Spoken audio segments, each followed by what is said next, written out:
Approche historique de la fonction logarithme népérien. Aujourd'hui, je n'ai pas bien compris la notion de logarithme népérien. Tengo la solución a tu problema. Oh, professeur Eltakos, merci de me venir en aide. Tengo una máquina para viajar en el tiempo. Ok, super, je vais aller rencontrer les grands mathématiciens pour qu'ils m'expliquent mieux la notion. Vamos! Waouh!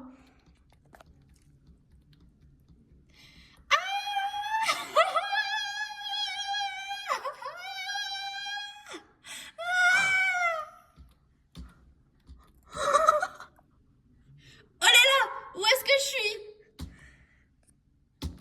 Salut, on est à la fin du XVIe siècle. On aimerait trouver un moyen de remplacer les multiplications par des additions. Opération bien plus aisée, sinon c'est trop dur de naviguer. Et donc, comment vous allez faire? Je crois que 2 mathématiciens sont sur le coup. Je t'envoie les voir. Vamos!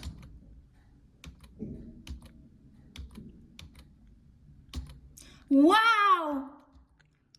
Coucou messieurs, on est où là? Enchanté, moi c'est Christophe Clavius. On est au XVIe siècle. Oui, et moi c'est Paul Wittich. On est en Allemagne. Désolé pour le masque, je souhaite préserver mon identité. Ah ok, pas de souci. Je reviens d'un port où un marin me disait qu'il galérait avec les calculs. À ce qu'il paraît, vous l'avez aidé. Effectivement, avec les tables trigonométriques, on a établi des correspondances entre produits et sommes pour des nombres inférieurs à 1 à l'aide de relations mathématiques trigonométriques. La formule est sinus A fois cos B égale sinus A moins B plus sinus A plus B divisé par 2. Ok, merci beaucoup. Ce n'est rien. Bon, moi ça ne m'avance pas trop sur la fonction logarithme. Oh là! Oh, coucou professeur Eltaco. Pour que tu continues à comprendre, je vais devoir t'envoyer en 1620. Ah ok, super. Oh là là, encore un voyage dans le temps. Oh bonjour, qui êtes-vous? Bonjour, tu dois être l'élève dont El Taco m'a parlé. Je me présente, je suis le comptable Simon Stévin. Et moi je suis Georges Jost Burgy, un horloger concepteur.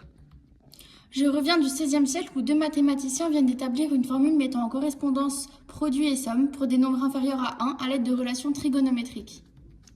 Oui, en effet, je connais bien cette formule. Ici, au début du XVIIe, nous avons remodelé la formule. Pour ma part, j'ai mis au point des tables de calcul d'intérêt composé. L'intérêt composé, c'est simple, c'est l'intérêt calculé à la fois sur le montant capital, comme un prêt ou un dépôt, et sur les intérêts dus ou accumulés sur ce capital. Mais excusez-moi, depuis tout à l'heure, on me parle de table. Qu'est-ce que cela signifie? Pas de souci. Une table, c'est des listes de nombres montrant les résultats d'un calcul avec des arguments variables. Ok, merci. Et vous, monsieur Burgy, quelle est votre découverte? Alors moi, j'ai publié en 1620 une table de correspondance entre n et 1,000 et 1n.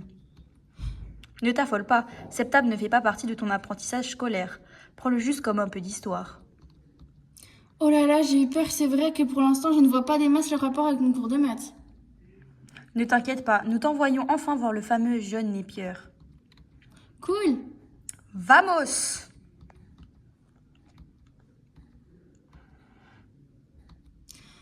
Ça commence à me rendre malade tous ces trajets. Ah oui, désolé. Coucou, moi c'est Mimi Gnocchi et je cherche à comprendre la fonction logarithme népérien. Effectivement, je viens d'établir les premières tables logarithmiques. Tu peux m'en dire plus, s'il te plaît? Je viens de publier un traité, Mirifici Logarithmorum Canonis Descriptio, dans lequel j'établis des tables de correspondance entre 2 séries de valeurs possédant la propriété suivante qui énonce qu'à un produit dans une colonne correspond une somme dans une autre. Et ça sert à quoi en gros? À simplifier les calculs trigonométriques apparaissant dans les calculs astronomiques. Par exemple, je crois que l'astronome Johannes Kepler s'y intéresse. Ah ouais, c'est pas celle qui a étudié l'hypothèse héliocentrique de Nicolas Copernic et découvert la trajectoire elliptique des planètes? Exactement. Je suis d'ailleurs sur l'écriture d'un nouvel ouvrage, Mirifici Logarithmorum Canonis Constructio, Dedans, j'explique comment construire une table de logarithmes, mais malheureusement, je pense qu'il sortira après ma mort. Je me sens faible. Mince. Bah, je te laisse alors, repose-toi et merci pour tes explications. Merci, j'espère t'avoir aidé. Je me demande encore comment les tables de Monsieur Napier ont pu évoluer en celles qu'on voit maintenant en classe.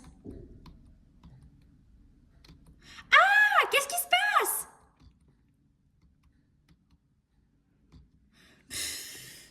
Oula, où est-ce que je suis là? Hello, je suis Ézéchiel de Decker.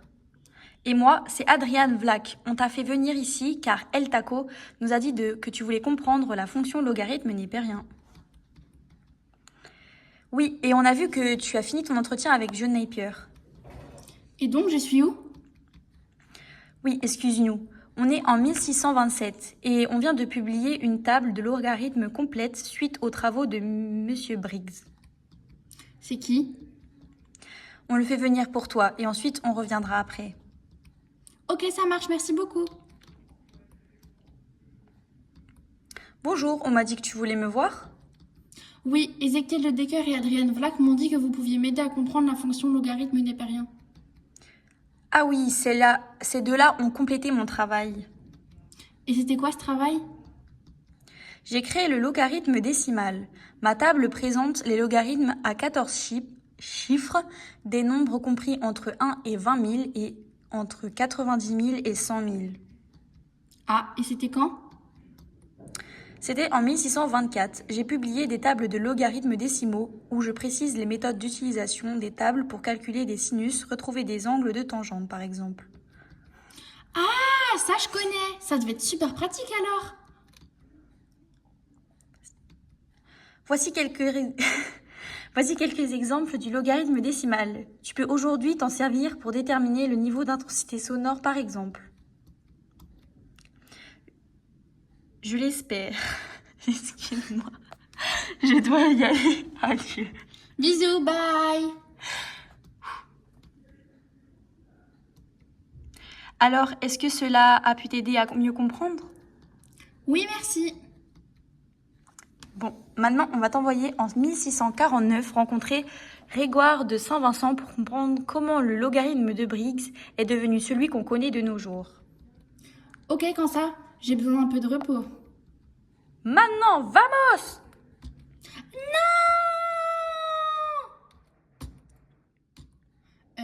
Bonjour. Vous êtes Grégoire de Saint-Vincent, c'est ça? Oui, c'est moi. Que me veux-tu? Vous avez un rôle important en maths, non? J'ai travaillé sur la quadrature de l'hyperbole, donc oui. C'est-à-dire? Je recherche... Oula. La recherche de l'air comprise entre la courbe, l'axe des axes... Excusez-moi, j'ai pris du gaz, il a on va revenir. Donc je parlais de la recherche de l'air comprise entre la courbe, l'axe des abscisses et la... et les droites d'équation x égale a et x égale à 1. Ah, pas de souci. Je suis désolée, mais je comprends rien à ton charabia. C'est un problème mathématique important qui consiste à calculer l'air sous la courbe de l'hyperbole y, 1 divisé par x, entre l'axe des abscisses et les droites verticales x égale 1 et x égale a, où a est supérieur à 1. Ok, c'est toujours un peu confus, mais je pense que je verrai ça plus tard en classe. Et donc, tu peux continuer? Ça m'a permis de démontrer que la fonction obtenue vérifie la propriété d'additivité des fonctions logarithmes. Log de AB égale log de A plus log de B. Si l'on appelle log de A l'air entre 1 et A. Ah, donc ça rejoint le logarithme de Napier. Effectivement, tu es doué. Je ne voyais pas trop le rapport au début, mais mon disciple Alphonse-Antoine Saint-Vincent me l'a expliqué cette année. Bon, bah merci du coup. Merci beaucoup. Pas de souci. Bon, bah je crois qu'il ne m'en reste plus que 2 à aller voir sur la liste de professeur El Taco. Je vais y aller. Vamos!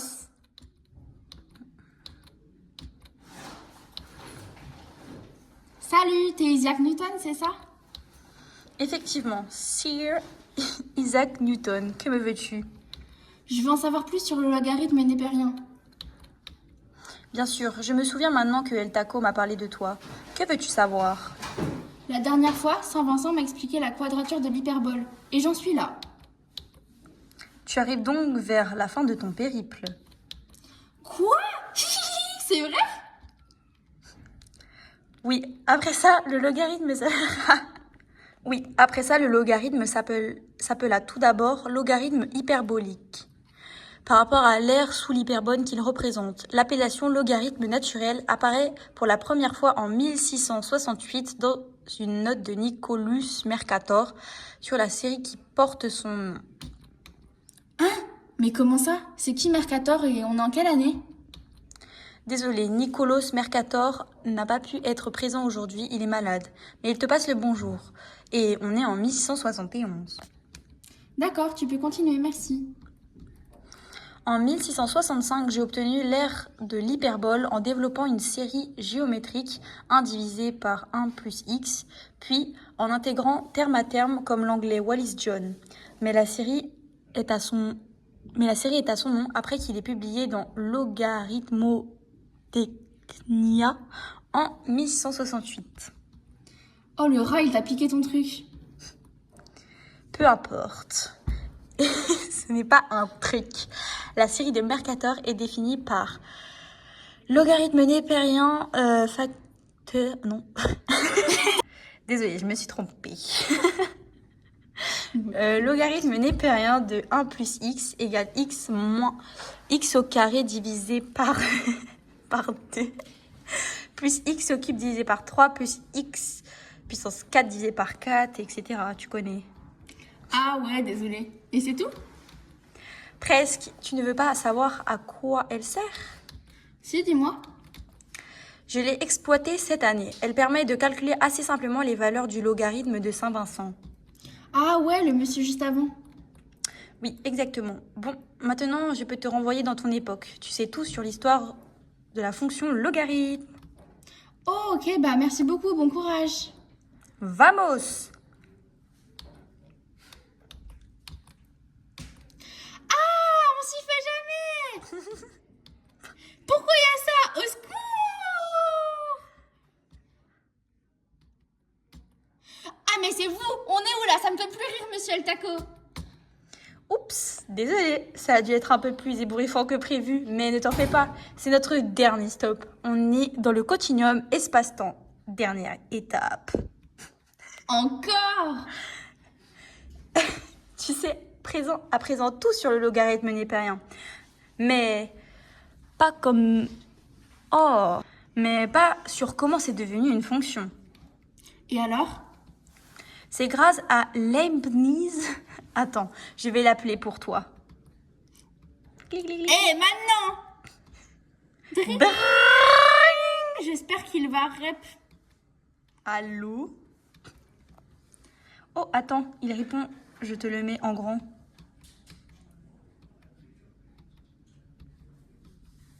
Salut El Taco, ça va? Il y a quelque chose? Tu pourrais expliquer à Mimi Gnocchi ton rôle dans la fonction logarithme népérien? Oui, pas de souci. Bonjour Mimi Gnocchi. Bonjour monsieur, ça va? Ça va, je t'explique tout de suite car j'ai du pain sur la planche. En 1697, j'ai travaillé sur la notion de fonction et correspondance et la correspondance entre les fonctions exponentielles et les fonctions logarithmiques. Ah ok, bah merci beaucoup. Bye! Bon bah voilà, tu en as fini avec ça, Mimi Gnocchi. D'accord, merci beaucoup professeur El Taco. Un peu plus tard en classe. Ok tout le monde, fermez les cahiers, interro oral, surprise. Mimi Gnocchi, c'est toi le réélu. Peux-tu expliquer à la classe la notion de logarithme népérien? Ok, je vais tenter ma chance. Alors, le logarithme népérien, il s'écrit ln. Il est créé à la fin du XVIe siècle car on veut réaliser certains types de calculs plus simplement et plus rapidement. Par exemple pour la navigation, les calculs bancaires ou en astronomie. En 1614, le mathématicien John Napier a alors une idée, transformer des multiplications en addition suite à des recherches sur la quadrature de l'hyperbole. Le ln est défini sur 0 plus infini, il est strictement croissant et c'est la fonction réciproque de e, la fonction exponentielle. Le ln est inutile dans différents domaines tels que les mathématiques, calcul différentiel, dans différents domaines tels que les mathématiques, calcul différentiel, en physique, thermodynamique, en chimie pour décrire des réactions qui suivent la loi des exponentielles, en économie pour l'intérêt composé et en informatique. J'aimerais ajouter que derrière chaque découverte se cache un très grand nombre de chercheurs qui aujourd'hui ont contribué à nous faciliter un grand nombre de choses et j'ai eu la chance de les rencontrer, alors je les remercie tous. Bravo Nyuki, je suis impressionnée de ta connaissance en la matière. Je te mets un 9,90 sur 10, parce que c'est bien connu, nous les profs de maths, on n'aime pas mettre des 20. Ah là là, pas grave, je suis content. Vamos! Vamos!